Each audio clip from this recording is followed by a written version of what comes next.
Dear students, we are learning science of class 3।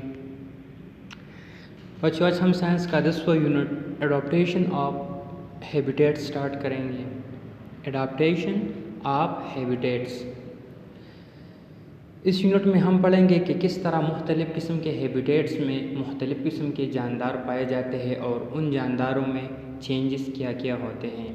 यानी एक ख़ास हैबिटेट में एक ख़ास तिब्बी माहौल में जो एनिमल पाया जाता है वो उस माहौल में रहने के लिए अपने अंदर कौन कौन से चेंजेस लाता है। फॉर एग्ज़ाम्पल हम देखते हैं कि जो फिशेस है वो वाटर में रहते हैं, सो इसके लिए फिशेस ने अपने बॉडी को काफ़ी इम्प्रूव किया हुआ होता है, यानी उस जो वाटर हैबिटेट है उसके मुताबिक अपनी बॉडी में चेंजेस लाए होते हैं फिशेस ने। सो हम इसके बारे में डिस्कस करेंगे। सबसे पहले ये कीवर्ड बच्चों आपने याद रखने हैं। Terrestrial habitats.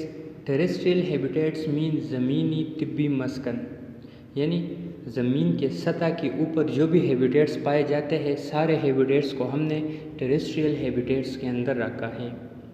खुश्की पर या ज़मीन के ऊपर खुश्की पर जो भी हैबिटेट्स पाए जाते हैं उसे हम टेरेस्ट्रियल हैबिटेट्स कहते हैं। हैबिटेट्स बेसिकली 2 टाइप्स के हैं, water habitat and terrestrial habitat, या एक्वेटिक हैबिटेट। वाटर हैबिटेट को हम एक्वेटिक हैबिटेट भी कहते हैं। सो एक्वेटिक जो पानी के अंदर जो भी हैबिटेट्स पाए जाते हैं वो एक्वेटिक हैबिटेट के अंदर डिवाइड है, जबकि टेरेस्ट्रियल हैबिटेट में ज़मीन के ऊपर जो भी हैबिटेट्स पाए जाते हैं उसे हम टेरेस्ट्रियल हैबिटेट कहते हैं। और हैबिटेट यह रहने की जगह को कहते हैं, यानी एक जानदार का तिब्बी मस्कन, वो जगह जहाँ पर उस जानदार के ज़रूरियात पूरे हो रहे हों। फरी पीट मीन बालों से ढके हुए या बालों से ढांपे हुए पाँव, ठीक है। फरी पीट्स मीन वो पीट्स वो पाँव जो के बालों से ढके हुए हों। विक्सी टेक्सचर मीन मोम की तरह या मोमी साख्त, ठीक है। विक्सी टेक्सचर मीन मोम की तरह साख्त। टेरेस्ट्रियल हैबिटेट्स मीन ज़मीनी तिब्बी मस्कन, यानी वो हैबिटेट्स जो ज़मीन के ऊपर पाए जाते हैं। इनमें डेजर्ट, अल्पाइन हैबिटेट, इसी तरह और भी बहुत सारे हैबिटेट्स इसमें पाए जाते हैं, जिस तरह के जंगलात वगैरह। फरी पीट मीन वो पीट्स पाँव जो कि पूरे के पूरे बालों से ढके हुए हो। हम देखते हैं कि जो पोलर बियर है उनके पाँव वो उन पर घने बाल होते हैं, ठीक है। सो उसे हम फरी पीट्स कहते हैं। विक्सी टेक्सचर मीन मोम की तरह का साख्त। विक्सी टेक्सचर मीन मोम की तरह का साख्त। इसे भी हम जो वो ट्रीज़ जो पहाड़ों पर उगते हैं हम देखते हैं कि उनकी जो बॉडीज होती है या उनके जो लीव्स होते हैं वो वैक्सी टेक्सचर्स होते हैं, ठीक है, इसलिए कि इनसे पानी का लाज ये कम हो। सो टेरेस्ट्रियल हैबिटेट मीन ज़मीनी तिब्बी खदुखाल या ज़मीनी तिब्बी साख्त। इसी तरह फरी पीट्स मीन वो पीट्स जो के बालों से ढके हुए हो। वैक्सी टेक्सचर मीन मोम की तरह का साख्त।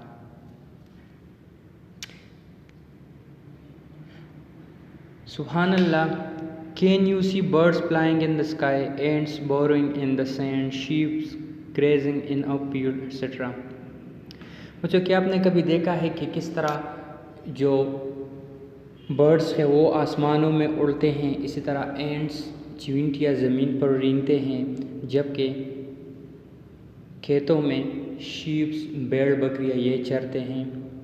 Allah has created all animals to live in environment according to their needs.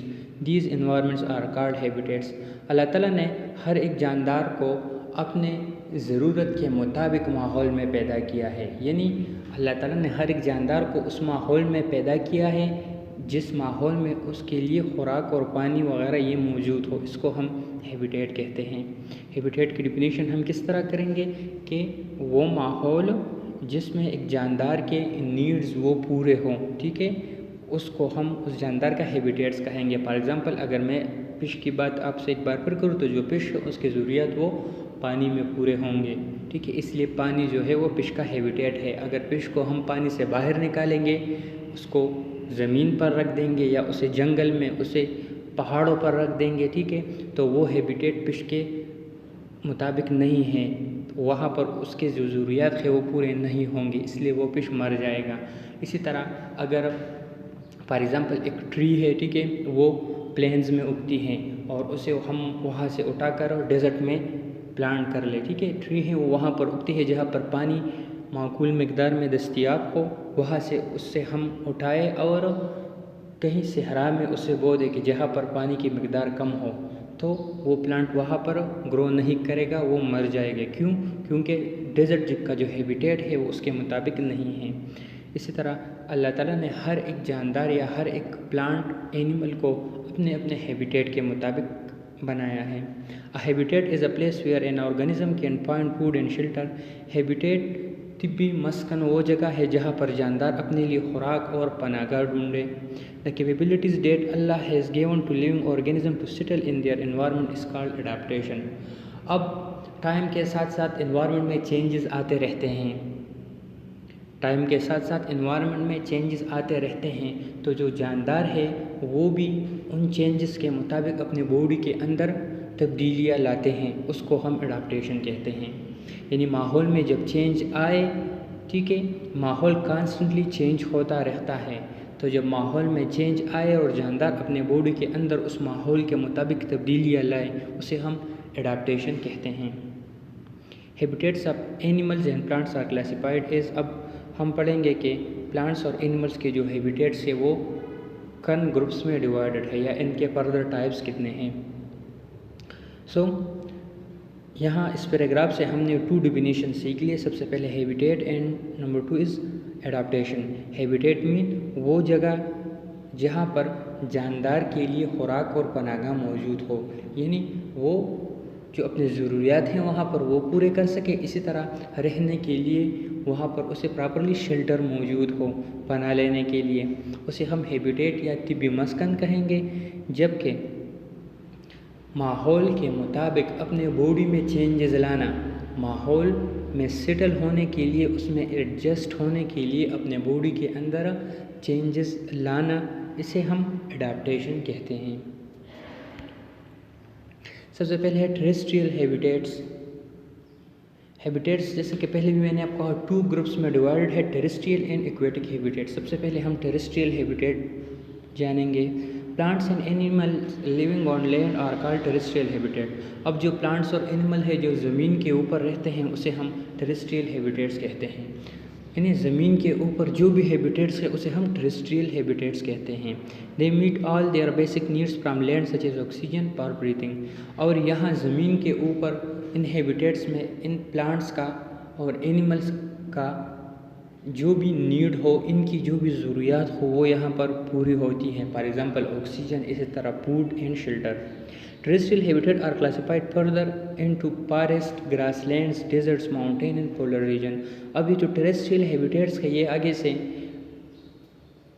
5 ग्रुपों में डिवाइड है, forest, grassland, desert, mountain and polar regions. So habitats ये 2 ग्रुप्स में डिवाइडेड है। सबसे पहला जो ग्रुप है वो टेरेस्ट्रियल हैबिटेट है। टेरेस्ट्रियल हैबिटेट हम ज़मीनी हैबिटेट को कहते हैं, वो हैबिटेट जो खुश्की पर पाया जाए, ठीक है, और इसमें जो प्लांट्स और एनिमल्स हैं इनके सारे ज़रूरियात यहाँ से पूरे होंगे, जिस तरह के ऑक्सीजन है, फूड है, इस तरह शेल्टर। टेरेस्ट्रियल हैबिटेट आगे से 5 ग्रुप्स में डिवाइड है, forest, grassland, desert, mountain and polar regions. Now forest, large areas covered with trees and plants।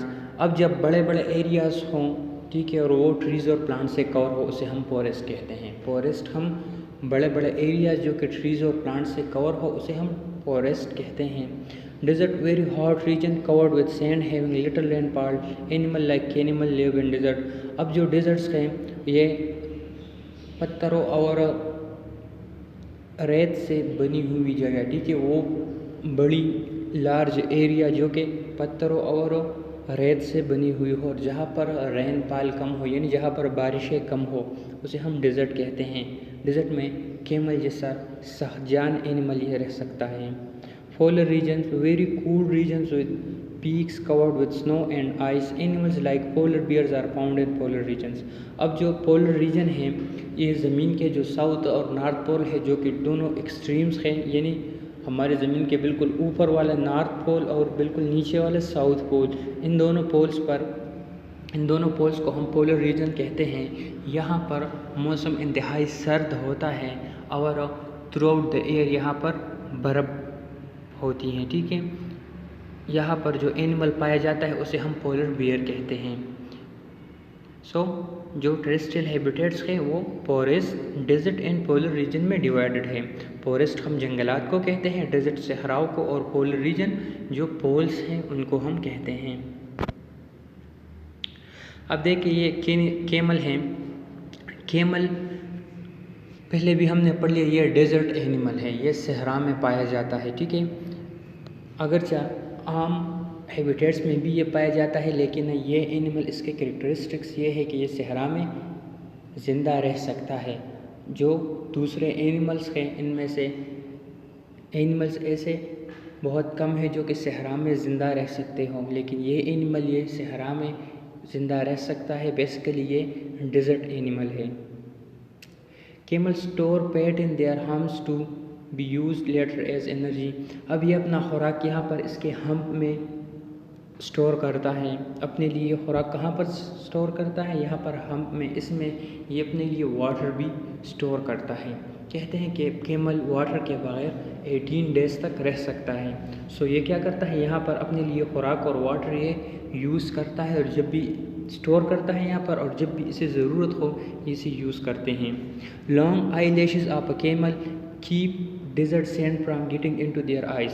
अब सहरा के बारे में हम पढ़ चुके हैं कि सहरा में हर वक्त ये हवा चलती है, चूँकि वहाँ पर ट्रीज़ नहीं होते इसलिए वहाँ पर तेज़ हवा चलती है, और वहाँ पर रेत भी है, चूँकि रेत ये हल्की होती है इसलिए हवा के साथ ये इधर उधर उड़ती है। अब जब कैमल्स वहाँ से गुजरेंगे तो इनके आंखों में ये रेत जाएगी। तो कैमल ने अपने अंदर क्या अडेप्टेशन की है कि इनके बड़े बड़े आई लैशेस होते हैं, ठीक है। इनके 2 लेयर ऑफ आई लैशेस होते हैं, 2 लेयर ऑफ आई लिड्स होते हैं जिन पर बड़े बड़े आई लैशेस होते हैं, और ये आई लैशेस जो है सैंड को प्रिवेंट करते हैं इनके आंखों में जाने से। सबसे पहले कैमल के अंदर ये हम्प है, हम्प में ये अपने लिए फूड और वाटर स्टोर करता है। नंबर 2, इनकी जो आई लैशेस है ये बड़े बड़े आई लैशेस होते हैं, ठीक है। यहाँ आई लैशेस इनके बड़े बड़े होते हैं जिसकी वजह से जो सैंड है ये इनकी आंखों में नहीं जाता। Long legs and wide feet help camel to walk on sand. अब अगर आप कहीं सैंड रेत में चले हो, रेत में आपने वो जो सफ़र किया हो, तो आपने एक्सपीरियंस किया होगा कि रेत में चलना ये इंतहाई मुश्किल होता है।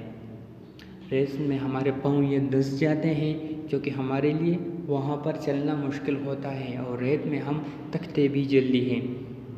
कैमल्स किस तरह अपने अंदर उन्होंने इस प्रॉब्लम को ओवरकम करने के लिए अपने अंदर एडाप्टेशन लाए हैं कि इसके एक तो लॉन्ग लेग्स है, ठीक है, लंबे लंबे लेग्स है इसके, और दूसरे इसकी जो पीट्स होती है ये वाइड यानी ये चपटी होती है। आपने कैमल्स के पीठ को देखा होगा, ये चपटी होती है, ठीक है। ये क्या करते हैं कि बहुत ज़्यादा एरिया पर ये पोर्स डालते हैं, जिसकी वजह से इनके पाँव ये सैंड के अंदर डसते नहीं, ठीक है, इसके अंदर नहीं जाते, और ये आसानी के साथ हरकत करते रहते हैं। कैमल में सबसे पहले यहाँ पर अपने लिए ये हम्प में फूड एंड वाटर स्टोर करता है। इसके आई लैशेस होते हैं बड़े बड़े, जो कि सैंड को प्रिवेंट करता है आंखों में जाने से, जबकि लॉन्ग लेग और वाइड पीट्स होते हैं, बड़े बड़े पाँव और बड़े और चपटे पाँव इनके होते हैं, जो कि सैंड पर चलने में उसे आसानी फराहम करते हैं। Now polar bear have thick waterproof fur which keep them warm and safe in polar regions। अब चूँकि पोलर रीजन में हमने पहले भी डिस्कस किया कि वहाँ पर टेम्परेचर इंतहाई सर्द होता है, अक्सर औकात वहाँ पर टेम्परेचर -डिग्री में चला जाता है, ठीक है। इन पोलर बियर के पूरे जिस्म पर बाल होते हैं, और वो बाल वाटरप्रूफ होते हैं, यानी वो बाल उसके जिस्म तक वाटर को नहीं जाने देते, वो वाटर को ऑब्जर्व नहीं करते, जिसकी वजह से पोलर बियर की बॉडी ये वार्म रहती है, गर्म रहती है। Their big furry feet help them to walk in the snow.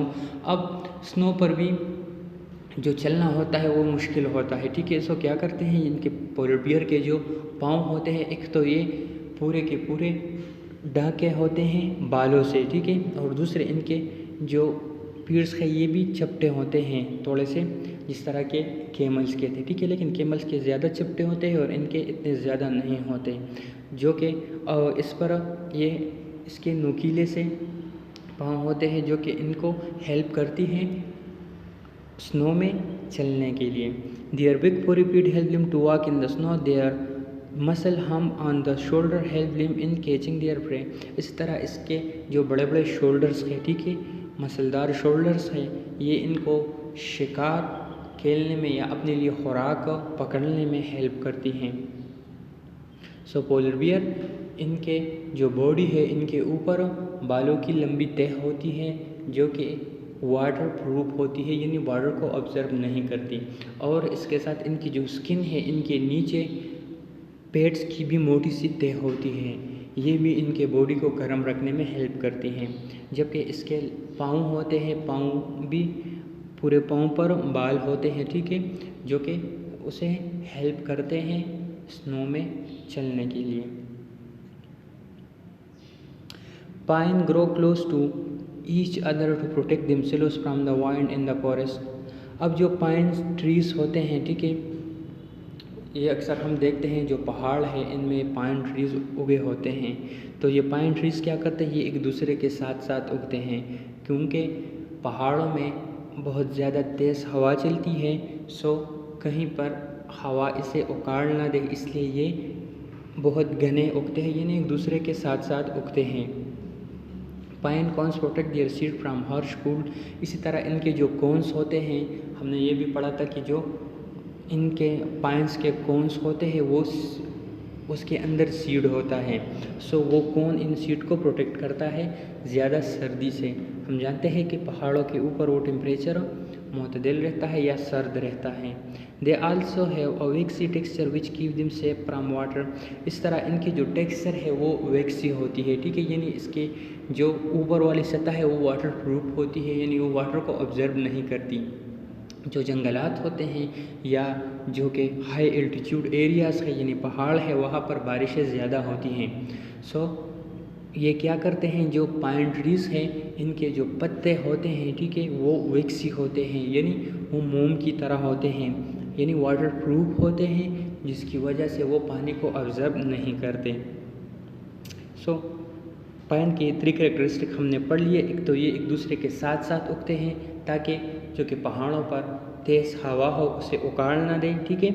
इसी तरह जो इनके कोन्स होते हैं, कोन्स के अंदर त्रिकोण जो इनके होते हैं, इनके अंदर सीड पाया जाता है ताकि ज़्यादा सर्दी से बचा जा सके। इसी तरह ज़्यादा बारिशों से बचने के लिए, ज़्यादा बारिशों के पानी से बचने के लिए ये वैक्सी टेक्सचर इनकी होती है, यानी वाटर प्रूफ लेयर्स होते हैं पाइन ट्रीज़ के। ये एडाप्टेशन है कि किस तरह ये पाइन ट्रीज़ या किस तरह जो कि फॉरेस्ट हैं या अल्पाइन हैबिटेट है, अल्पाइन हैबिटेट में किस तरह इन प्लांट्स ने खुद को चेंज किया हुआ है, ठीक है, इन्होंने अपने अंदर कौन कौन से एडाप्टेशन लाए हुए हैं। तो जो पाइन ट्री है इनके ये 3 एडाप्टेशन हमने पढ़ लिए। Cacti have large stem to store water in a thick waxy layer on their skin to reduce water loss। अब किस तरह जो प्लांट्स है ये सहरा में ख़ुद को डालते हैं, सहराई माहौल के मुताबिक उन्होंने ख़ुद को चेंज किया है। सो कैक्टी ये एक सहराई पौधा है, प्लांट है। ये क्या करता है, चूँकि सहरा में पानी कम होता है इसलिए ये अपने स्टेम में वाटर स्टोर करता है, ठीक है। क्या करते हैं, ये अपने स्टेम में वाटर को स्टोर करता है। इस तरह इनकी जो लेयर होती है ये भी वैक्सी होती है, ठीक है, यानी वहाँ पर मुसलसल जब सूरज की शुआएं इस पर पड़ती हैं तो हम देखते हैं कि सूरज ये वाटर को इवापोरेट करता है। सो ये क्या करते हैं, इनकी जो लेयर होती है ऊपर बोलते हैं ये वैक्सी होती है, जिसकी वजह से इनसे वाटर इवापोरेट नहीं होता। Their spines help them retain water. This makes them strong enough to live in hot and climate. इस तरह इसके छोटे छोटे स्पाइंस भी होती हैं, नुकीले सिरे छोटे छोटे से होते हैं जो कि वाटर को कलेक्ट करते हैं। इस तरह इसके लंबे लंबे रूट्स भी होते हैं जो कि सैंड में फैले हुए होते हैं और जगह जगह से अपनी वाटर ये कलेक्ट करते हैं। सो किकटी जो है इन्होंने अपने अंदर कौन कौन से अडैप्टेशन किए हुए होते हैं। सबसे पहले इनकी लेयर जो होती है यानी उनकी जो बैरूनी तह होती है वो वैक्सी होती है। नंबर 2 इनके स्पाइंस होते हैं और लंबे लंबे रूट्स होते हैं, ठीक है, जो कि इनसे वाटर लॉस को या वाटर को फाइंड करने में इनकी हेल्प करते हैं। सो बच्चों हमने हैबिटेट्स पढ़ लिया। इसी तरह जो टेरेस्ट्रियल हैबिटेट्स है इनके टाइप्स भी हमने डिस्कस कर लिए। हमने जान लिया कि हैबिटेट्स क्या है, वो जगह जगह पर किसी भी प्लांट या एनिमल को खुराक, पानी और ऑक्सीजन और शेल्टर मिल रही हो, उसे हम हैबिटेट कहते हैं। अब टेरेस्ट्रियल हैबिटेट ज़मीनी तिब्बी अदुहाल को कहते हैं, या जो ज़मीनी हैबिटेट है उसे हम कहते हैं, ठीक है। इस पर जो मुख्तलिफ़ किस्म के प्लांट्स और एनिमल्स यहाँ पर पाए जाते हैं। इन टेरेस्ट्रियल हैबिटेट्स के भी आगे से चंद टाइप्स हैं जिनमें फॉरेस्ट हमने पढ़ लिया, डेजर्ट पढ़ लिया और इसी तरह पोलर रीजन्स डिस्कस कर लिए हमने। अब ये असाइनमेंट्स बच्चों आपने पूरे करने हैं। What is a habitat? Habitat किसे कहते हैं? What is a habitat? Habitat किसे कहते हैं? Right types of terrestrial habitat.